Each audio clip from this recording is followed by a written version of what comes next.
Sarah stood in the hospital parking garage still wearing her blue scrubs when her phone buzzed. It was her husband, John, calling from his cousin's birthday party. Wind rushed through the speaker as he spoke. "Hey, I just stepped out for a minute. Party's almost over. Everything looks normal." Behind him she heard kids laughing, music, and that loud excitement wealthy families carried around like perfume. John lowered his voice. "My mom's hosting, Mike is grilling, and Chloe is being her usual self." Sarah smiled faintly though unease crept in. "Put me on," she said. The pause was immediate. "Hi, Mom." Mia's voice came through soft, tiny and careful. No excitement. No stories. No cheerful rush of words. Just quiet. Sarah's forehead tightened. "Hey, sweetheart," she whispered, listening for joy she couldn't hear. Mia said nothing else. When Sarah got home, the living room lights were warm like someone had tried too hard to make things feel normal. John was already in sweats, relaxed on the surface. But Mia sat on the couch with her shoes still on, hands folded tight, her posture small and stiff. "Hi, baby girl," Sarah said gently. Mia hugged her, but her little body stayed rigid. John followed Sarah into the kitchen, opening the fridge like it held the answers. "She was just quiet in the car," he said. "Big party. Lots of kids. Probably tired." Sarah glanced at Mia. Too quiet, eyes shiny but blinking too fast. "Did you have fun?" she asked softly. Mia stared at the blank TV. "Yeah. It was fine." Sarah's stomach tightened. Fine was a word people used when they didn't want questions. She crouched next to her daughter. "What was your favorite part?" Mia opened her mouth, closed it again and shrugged. John sighed. "Sarah, let her unwind." Sarah made spaghetti, the kind of dinner that filled the house with warmth and comfort. They sat together at the table, but Mia barely touched her plate. She poked one noodle like she had forgotten how to eat. "Try a little, sweetheart," Sarah murmured. "You have soccer tomorrow."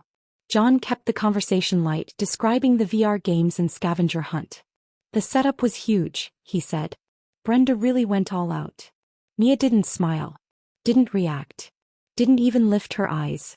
When she finally pushed her plate away untouched, Sarah asked quietly, "John, are you sure nothing happened today?" John frowned like she'd accused his whole family unfairly. "I asked her," he insisted. "She said she was fine." He dialed his mother, hoping to confirm it. Carol picked up cheerfully. "Sweetheart, Mia's just sensitive. She needs better social skills." The other kids were excited. Sarah looked toward the hallway where Mia stood listening, her shoulders curled inward. Carol kept talking, brushing everything aside with a forced laugh. Later that night, Sarah tucked Mia into bed, the nightlight casting soft stars on the wall. "Talk to me," she whispered. Mia swallowed. "Mom, do I look poor?"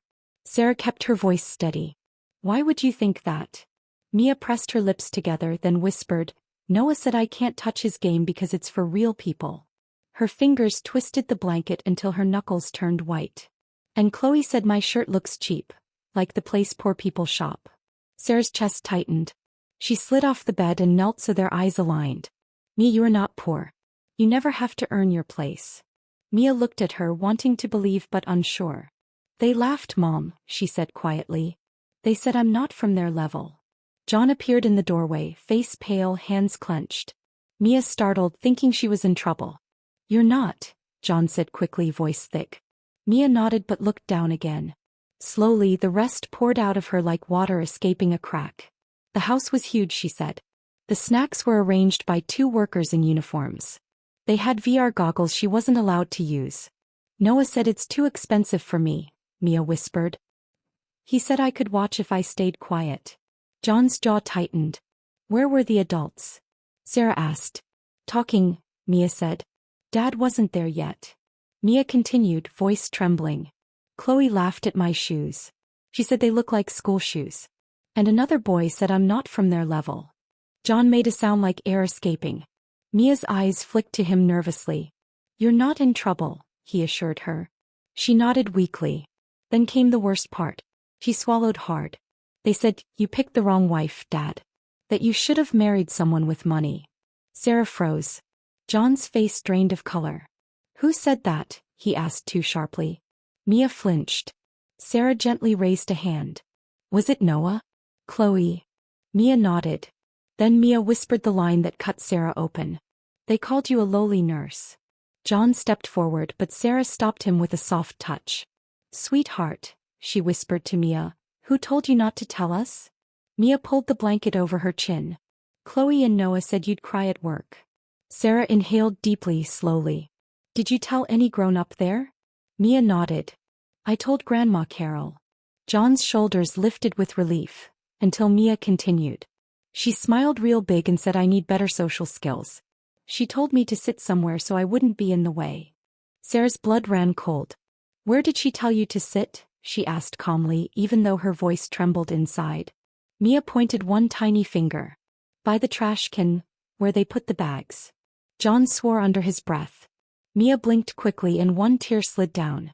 I thought she'd come back, she whispered. But everyone laughed when Noah called me trash side.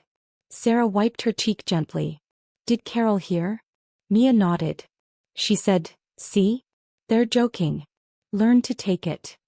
John stood silent, stunned. Sarah held Mia close, heart steady now. This ends tonight, she said quietly. John paced the living room with his phone in hand, shoulders rigid. Sarah sat on the couch with Mia curled against her side under a blanket. Put it on speaker, Sarah said softly. They're not twisting this into kids being kids. John nodded once and called Brenda first. She answered with leftover party energy. Hey, everything okay? John didn't warm up. What happened today? Brenda sighed dramatically.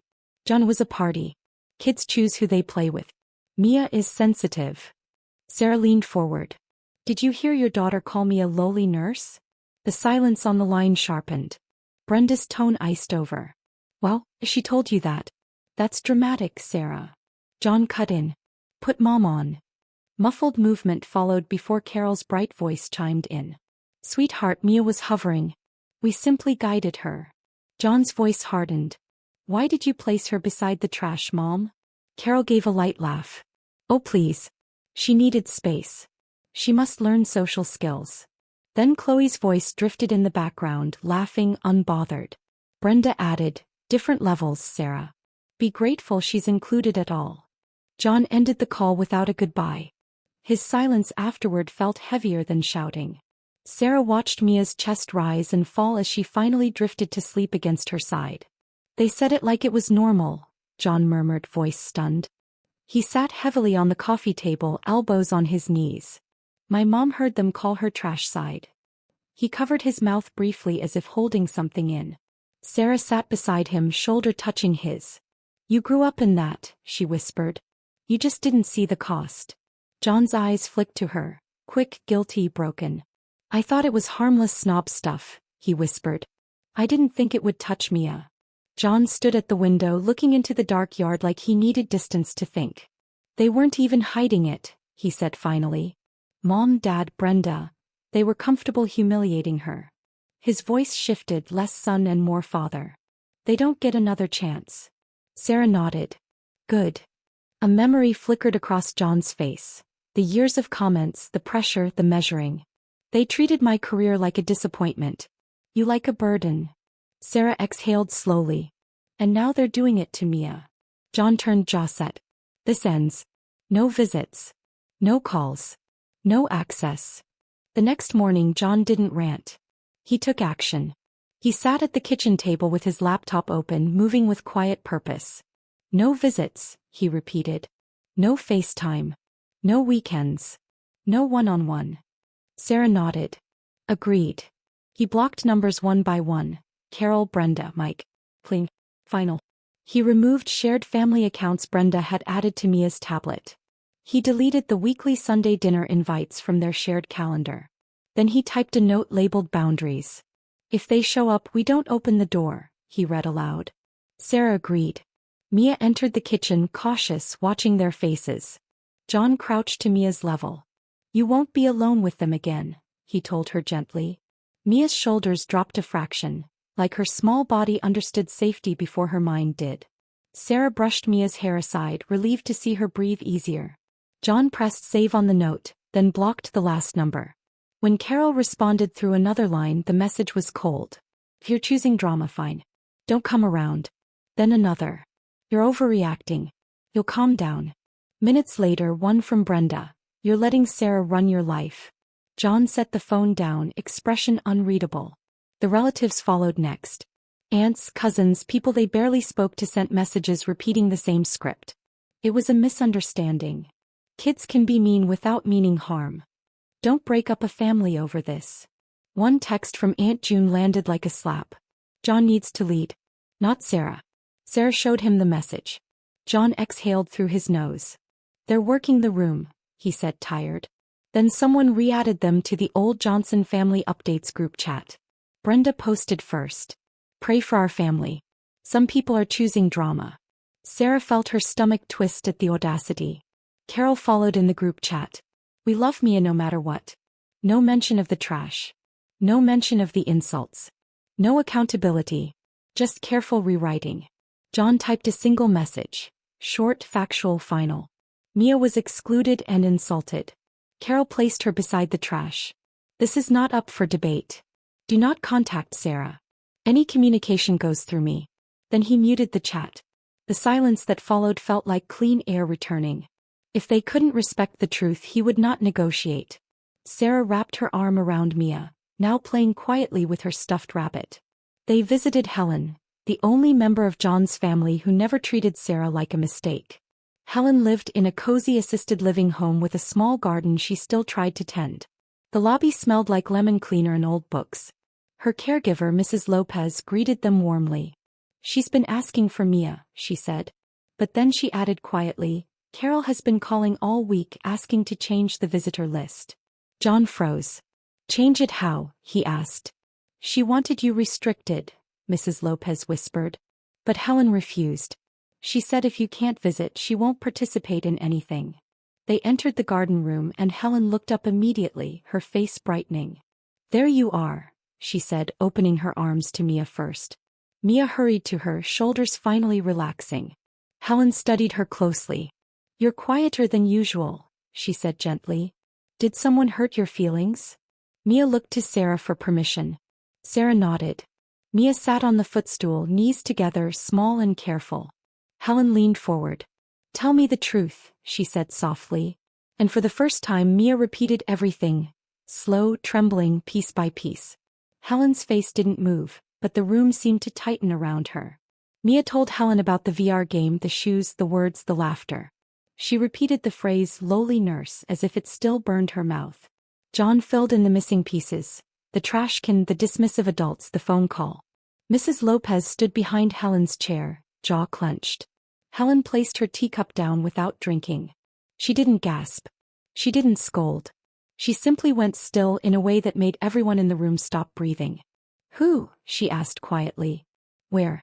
When? When the answers came, slow and careful, Helen folded her hands in her lap, eyes sharp. Helen looked directly at Mia.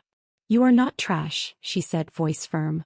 And your mother's work is honorable. Mia's eyes filled, and her shoulders lifted like she was trying not to cry. Helen reached out and touched her hand gently, then turned to John. This happened in my house? She asked, her tone no longer soft. John hesitated.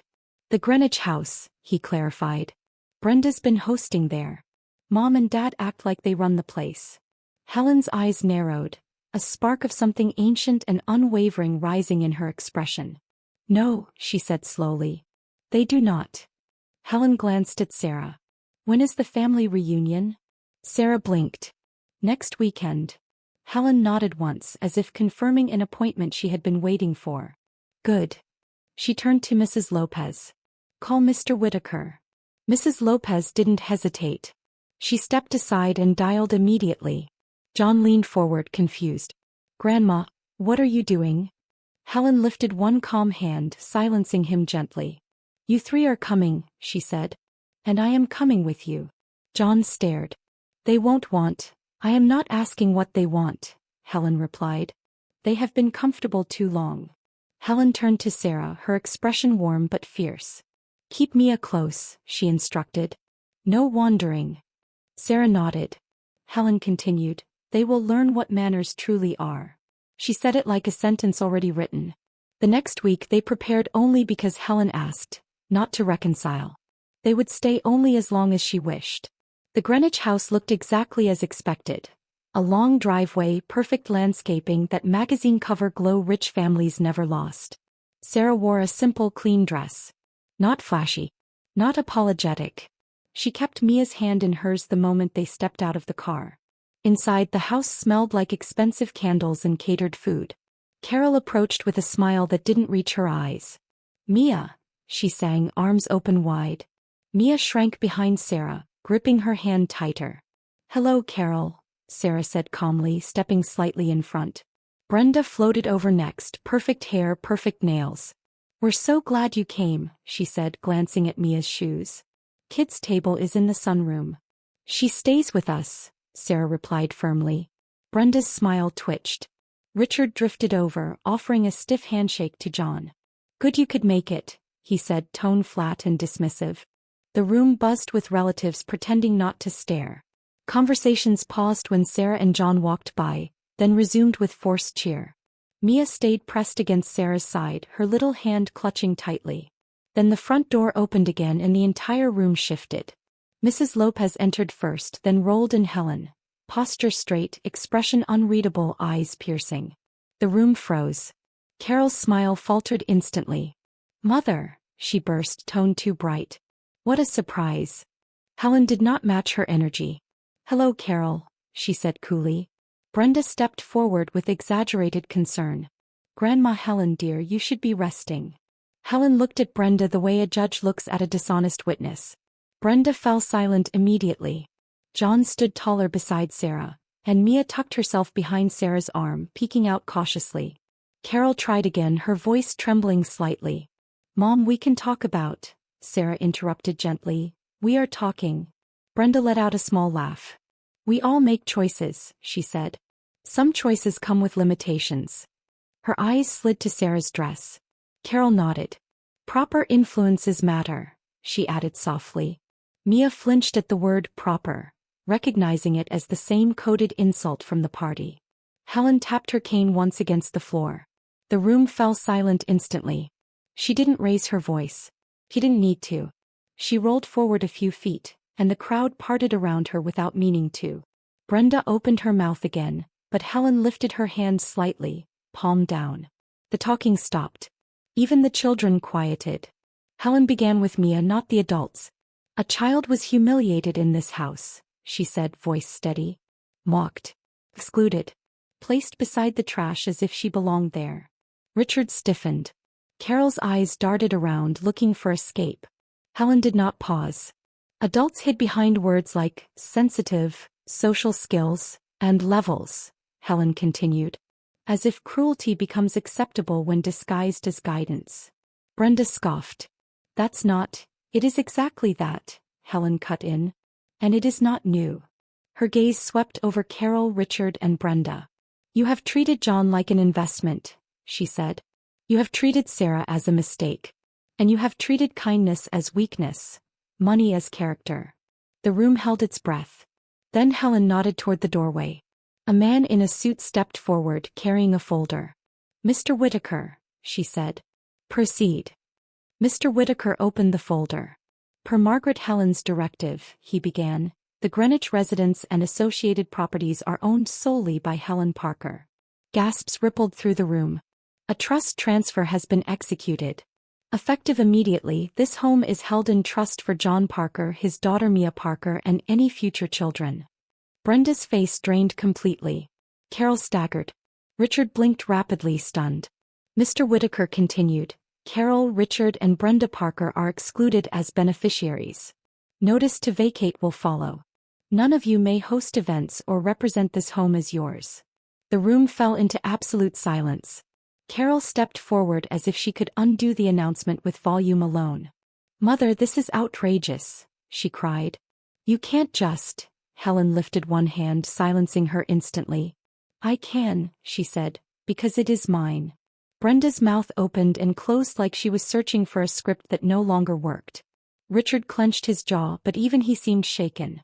Helen's gaze did not soften. "You have used this home to elevate yourselves while belittling others. That ends today."